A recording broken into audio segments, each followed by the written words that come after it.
இன்றைக்கி வந்து வெள்ளிக்கிழமை நேற்றே லீவ் கேட்டிருந்தேன். லீவுக்கு போகணுன்னு சொன்னாங்க.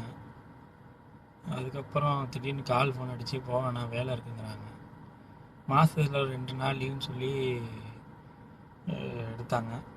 ஆனால் லீவு இப்போ வரைக்கும் எடுக்கலை. வேலை ஓடிக்கிட்டே தான் இருக்குது. லீவே இல்லாமல் வண்டி ஓட்டினா எப்படிங்க முடியும்? நம்ம ஒரு மாதத்தில் 2 நாள் தான் லீவு இந்த விசாக்கு சொல்லியிருந்தாங்க. ஆனால் 2 நாள் கூட லீவ் தர மாட்டேங்கிறாங்க. லீவே இல்லாமல் வேலை ஓடிக்கிட்டு இருக்கு. என்ன செய்கிறது? டிரைவர்னு வந்துட்டா இப்படி ஓட்டணும் அப்படி ஓட்டணும்.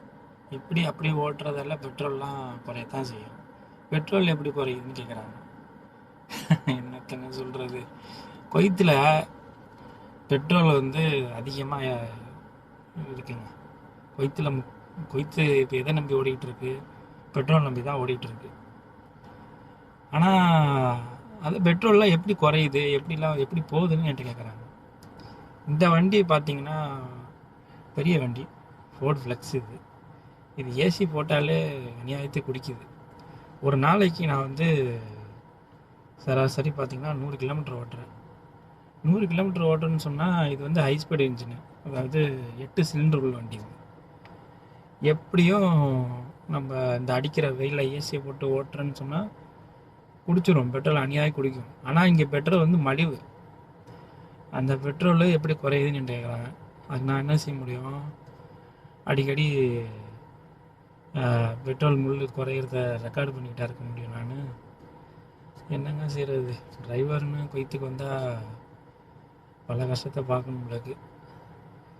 அதான் ஒரு நாள் சந்தோஷமாக இருப்பாங்க, ஒரு நாள் நம்ம வெறுப்பேற்றுவாங்க. ஒரு நாள் சந்தோஷமாக இருப்பாங்க, ஒரு நாள் வெறுப்பேற்றிக்கிட்டே இருக்கிறாங்க. எல்லா நாளும் ஒரே மாதிரி இருக்க மாட்டாங்க உங்களுக்கு. என்ன செய்கிறது தெரியல. நேற்று வீடியோ போட்டிருந்தேன், சூப்பர் மார்க்கெட் வீடியோலாம். அதெல்லாம் பார்த்துருப்பீங்கன்னு நினைக்கிறேங்க. அதே மாதிரி இன்றைக்கி என்ன வீடியோ போடுறேன்னு தெரில. நம்ம என்ன செய்கிறோமோ அதை போட வேண்டியதுதான். இதுதான் நம்மளோட வீடியோ. இதைத்தான் நான் டெய்லி போடலான் இருக்கேன். இல்லை இது மாதிரி போட வேணாம், வேறு மாதிரி ஏதாவது பண்ணலான்னா அதுக்கும் நேரம் இல்லை நமக்கு. நம்மளுடைய கஷ்டத்தையே போடுறதாக வீடியோவாக போயிடுமோ, சந்தோஷத்தை உங்கள்கிட்ட காட்ட முடியாதா அப்படிங்கிற மாதிரி ரொம்ப கவலையாக இருக்குது. இன்ஷா அல்லாஹ் எப்படியும் ஒரு என்டர்டெயின் பண்ணுற மாதிரி ஏதாச்சும் ஒரு வீடியோ ஏதாவது பண்ணலான்னு இருக்கேன். உங்களுக்கு ஆதரவுக்கு எனக்கு சப்போர்ட் பண்ணுங்கள், லைக் பண்ணுங்கள், சப்ஸ்கிரைப் ஒன்று பண்ணுங்கள். பார்க்கலாம் இன்ஷா அல்லாஹ் இன்னொரு வீடியோவில். அஸ்ஸலாமு அலைக்கும் வரஹ்மத்துல்லாஹி தஆலா வபரகாத்துஹு.